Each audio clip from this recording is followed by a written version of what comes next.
Okay, we derived an equation for conservation of mass. The next step, of course, is to derive the corresponding equation for conservation of momentum. And to do that, we're going to follow basically the same way. We're going to start off, so let me title, of course, differential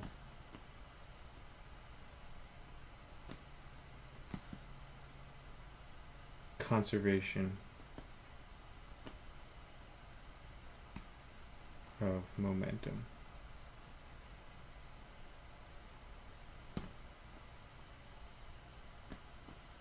We're going to start off with the same way. We'll write down Reynolds transport theorem for momentum. So it's sum of the forces. And let's just do x momentum.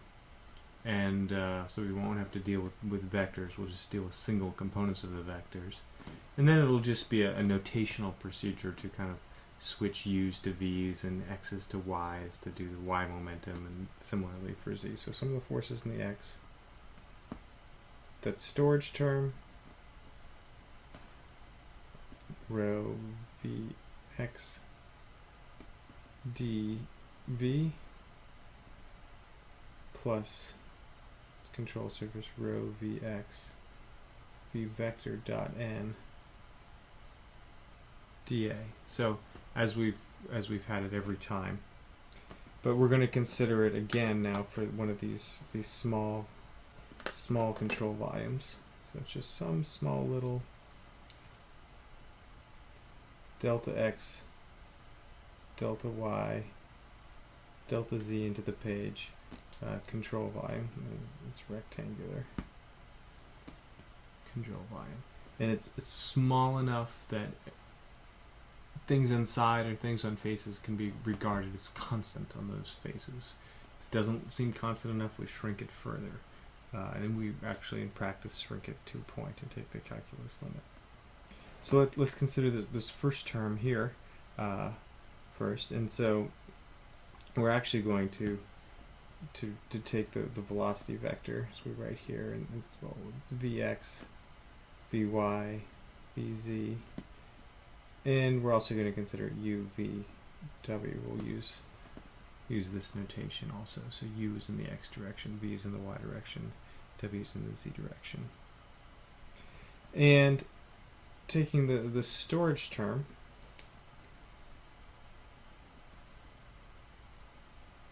dt rho u dv, well, that becomes dt, the rho u, I've said this is small enough that rho and u can be considered constant, so they can come out of the integral. Integration of a volume over a volume just gives you that volume, and that volume's constant, and so it's rho u t delta x delta y delta z. This is the volume of the control volume.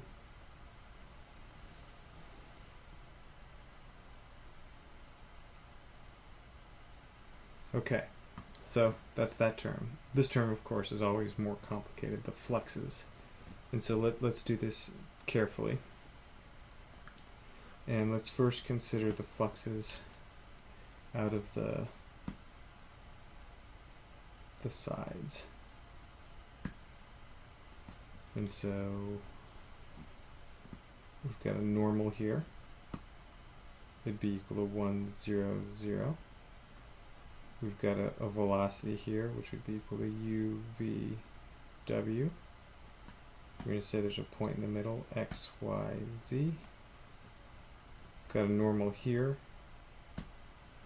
which is equal to minus 1, 0, 0. Got a velocity here, which is equal to u, v, w,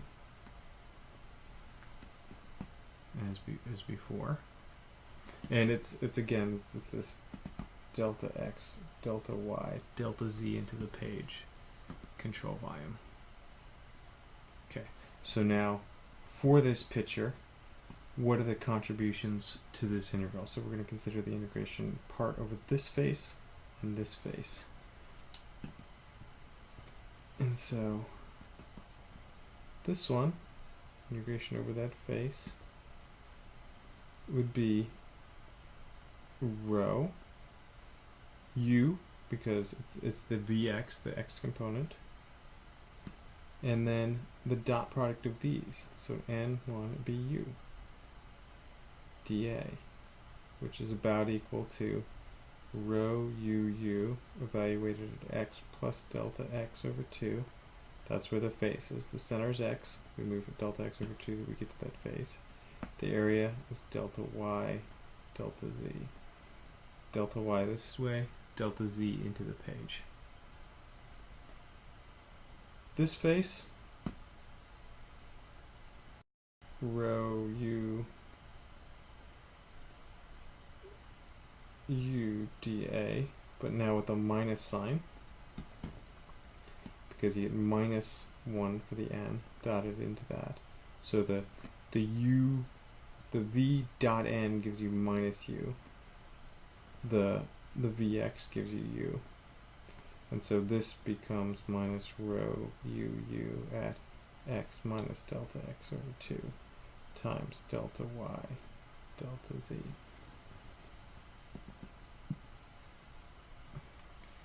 And just like for the conservation of mass, just like for the pressure differential equation we looked at 5 ages ago, we use Taylor series to combine these. And so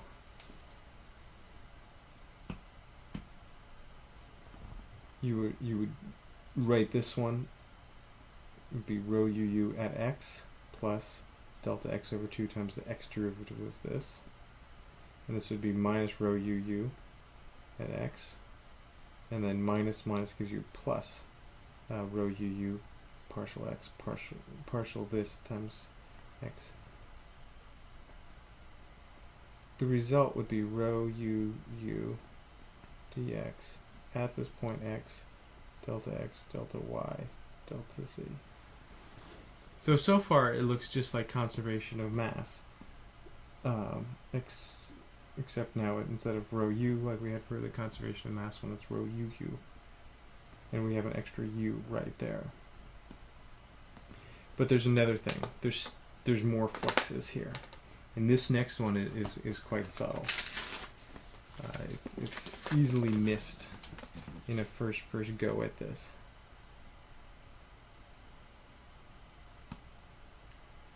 And the subtlety is in this sense. Let's consider what can happen at the top.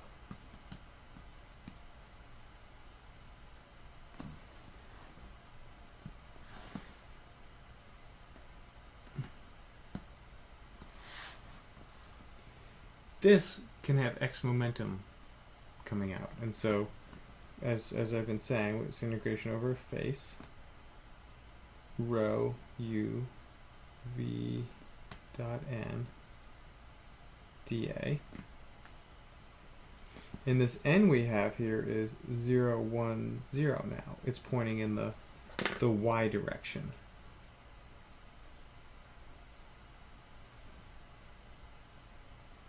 And so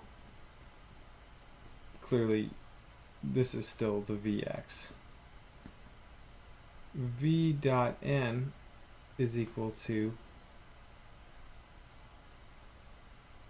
Vy, or is equal to V. This is equal to U, obviously, because this velocity has its components U, V, W. The dot product of those two, pointing in the y direction, just gives us the second component. And so this term gives us V, that one gives us U. And so it's the integration over the face of rho u v dA.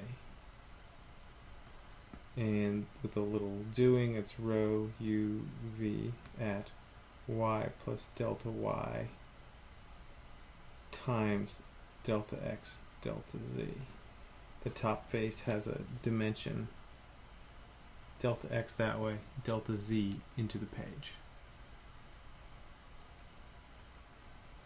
without just repeating this, the bottom face, it gives us minus rho uv at y minus delta y over 2 delta x delta z. Taylor series, you end up with, this one's going to have a y derivative because these are offset. You end up with partial rho uv partial y delta x delta y delta z. So it's a strange thing. X momentum can be moved out of the y faces. You can have X momentum being moved out this way, and it has to be taken into account in the overall mass balance, or the momentum balance. So let's combine these terms, and I'll show you what this part of the equation looks like. We have the storage term, delta x, delta y, delta z. So that's partial rho u, partial t. It's a t. We have this x derivative, partial rho u, partial x. We have this y derivative, partial rho u v, partial y. If you did the same thing again, you'd get partial rho u w, partial z. This whole thing is times delta x, delta y, delta z. And what is this equal to? Well, these are the two terms we just dealt with. There's still a sum of the forces on the left-hand side here, which is now the right-hand side. Forces in x. So, we've done this side. We have to figure out what the forces in x are. And we've already had some practice with this because part of it is going to be the pressures. When there was no flow, all of these would be zero because they all have velocities in it. That was gone. And remember that there were pressures still that were balancing. That's part of this. But let's consider what they all are. Let's consider that all on a new sheet of paper.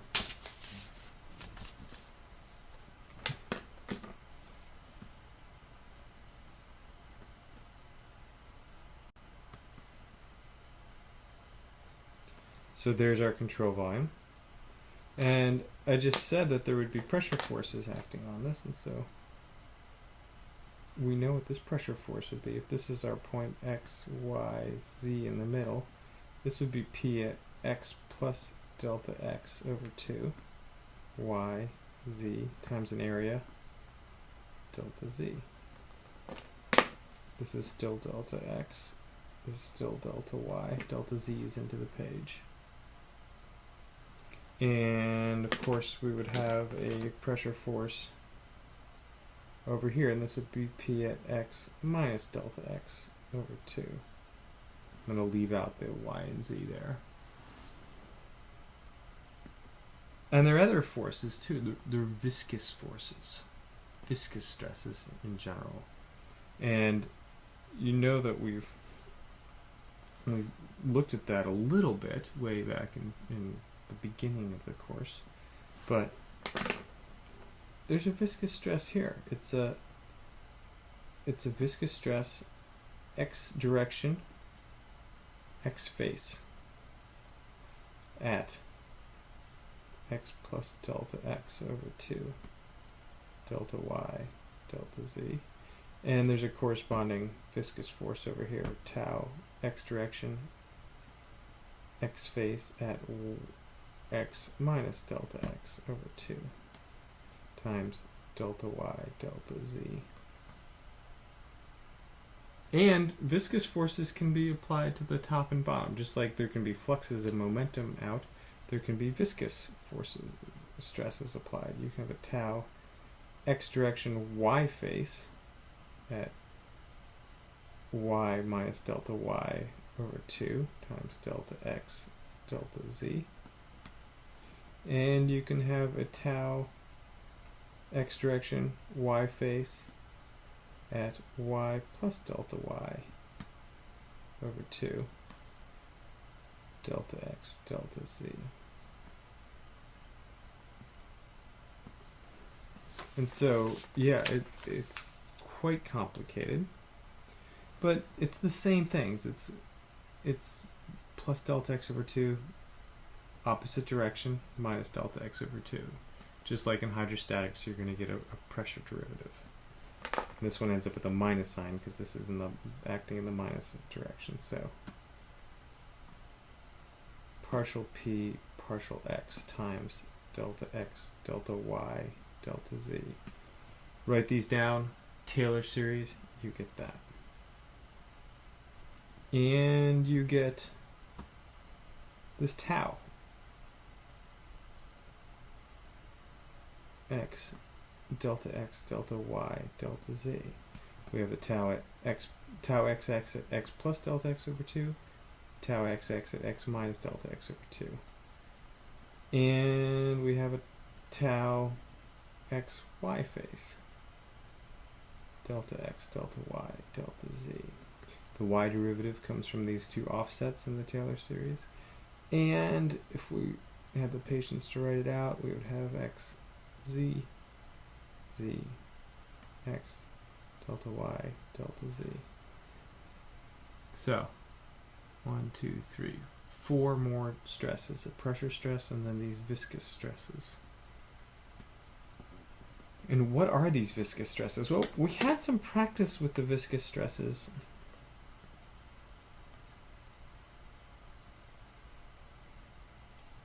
In a kind of introductory way. You'll recall that we had this formula, tau is equal to mu du dy.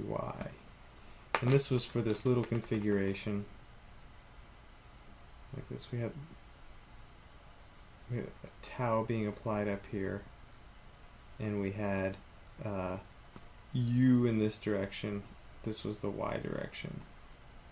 Well, and we speculated about a velocity profile. In this case, we first looked at this. It was linear, though it doesn't have to be. But all the velocity was in the one direction. It was always moving in this direction, and this only changed in the y direction. And so this was the only viscous stress in that case. A general fluid flow with fluid twisting and turning and rubbing friction-wise on itself is more complex. It has velocities in all directions and it has gradients in all directions, and therefore the viscous stresses are more complex. We already anticipated that there could be viscous stresses on the different faces, and if we were to go through a derivation for this, we would find that tau xx, the corresponding to this one for a Newtonian fluid, would be 2 mu u dx, and tau xy would equal mu viscosity u dy plus v dx, and tau xz would equal mu du dz plus dw dx.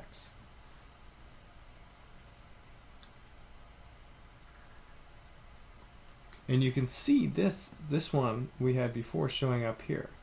This would be the stress in the x direction. See, this tau is pointing in the x direction on the y face, so it would be the top here, or the bottom. That was the one we had, just that term right there. The others come when you have velocities in the v direction that have gradients in the x direction, or gradients in the x direction of u. And so you can look in the book or other fluid mechanics texts and come up with the derivations for these. And these are all just in the x directions. They're corresponding expressions for the stresses in the y directions on each of the xyz faces, and the z directions on each of the xyz faces.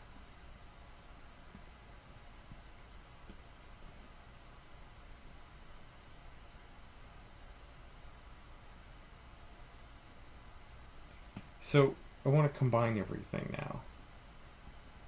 What did we have? We had this term over here, delta x, delta y, delta z. This was the storage and the fluxes.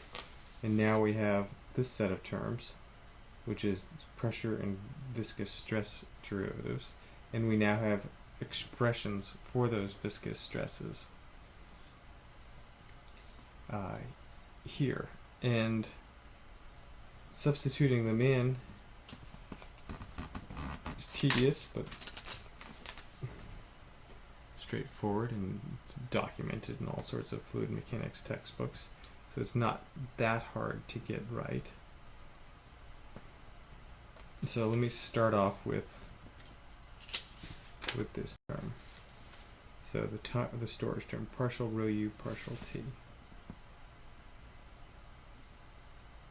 Notice every term had this delta x, delta y, delta z, so that's going to divide out. And we have plus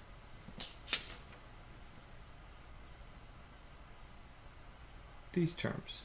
1, 2, 3.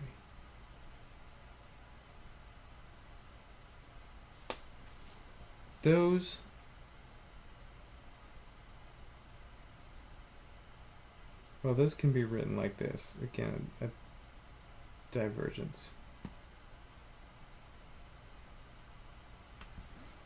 So the vector has u, v, w, x, y, z, divergence.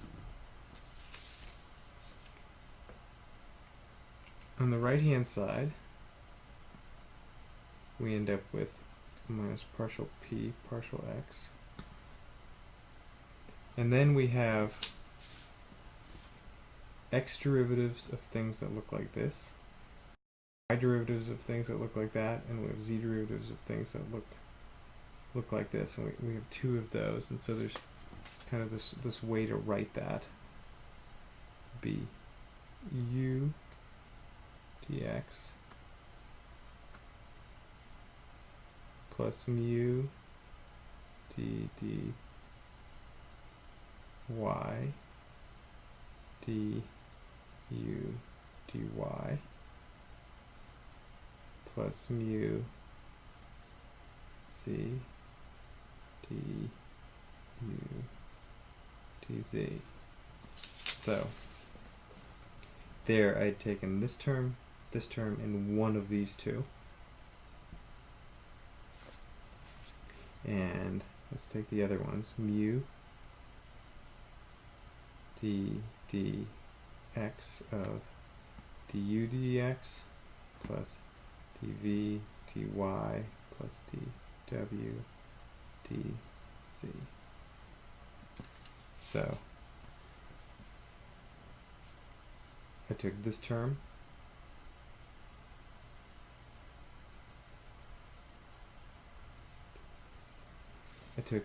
this term, and then dw dx, and I switched the order of those derivatives. And this term came from this one, and then switching the order of that x derivative and this y derivative. And yes, it is very complicated, but it's nothing mysterious. You just have to sit down and go through it. Why did I split it up this way? Well, I split it up this way suddenly because I didn't want to write through all of the steps of something that has a couple of them. Has so many things to write. The other reason I did that was this right here. This is the divergence of velocity. And so if rho is equal to constant, that whole thing is 0. And so this is 0. And we can get rid of it. This is an interesting thing. This is x derivative, y derivative, y derivative, z derivative, z derivative. This is a Laplacian. You remember from your vector calculus course, I'm sure. And so there's another way of writing this.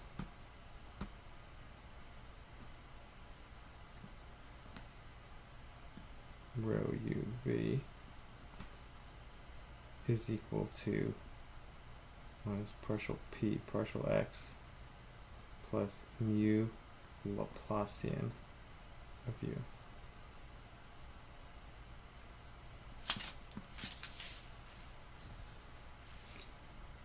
And what else can I show you here? Let me show you two more manipulations, and then we'll have the final form, and I'll spend a lot of time showing you how to solve the problems we can solve, starting from this. I want to split this up. going to write this in two ways. I'm going to say this is u times d rho dt. I'm going to take out this u plus divergence of rho v. And then the other two terms that come out of this are rho du ddt plus rho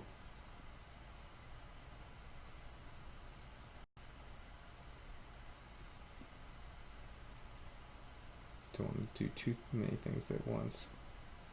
Du dx plus rho v du dy plus rho w du dz.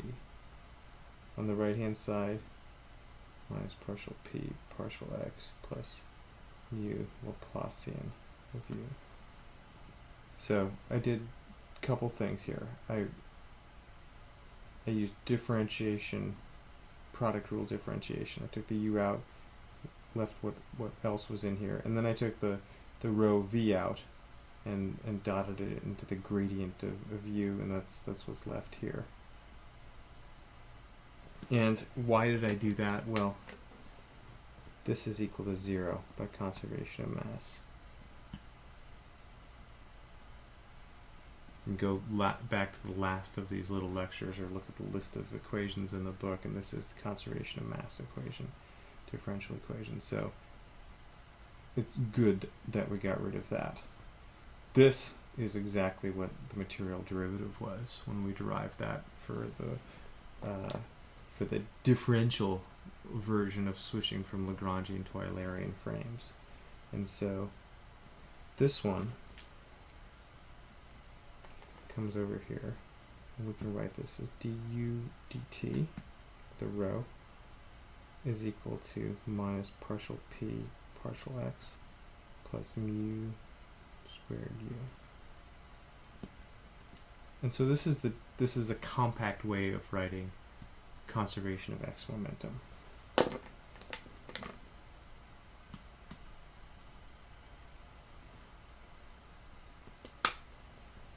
If we wanted to make this y momentum, at this point it's very easy in this notation.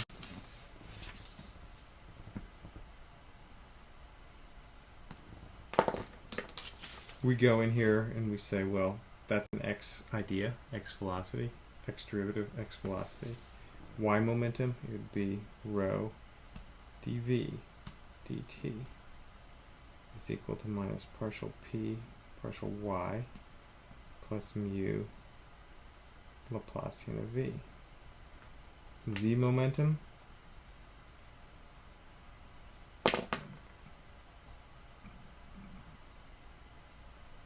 t is equal to minus partial p partial z plus mu Laplacian w. And these are all components of a single vector, and so we could write it this way. Is equal to partial x, partial y, partial z. Together those are a gradient, just like our hydrostatic equation we could write as a gradient. This mu Laplacian of the velocity vector. So there's a compact way of writing it. This is known as the Navier-Stokes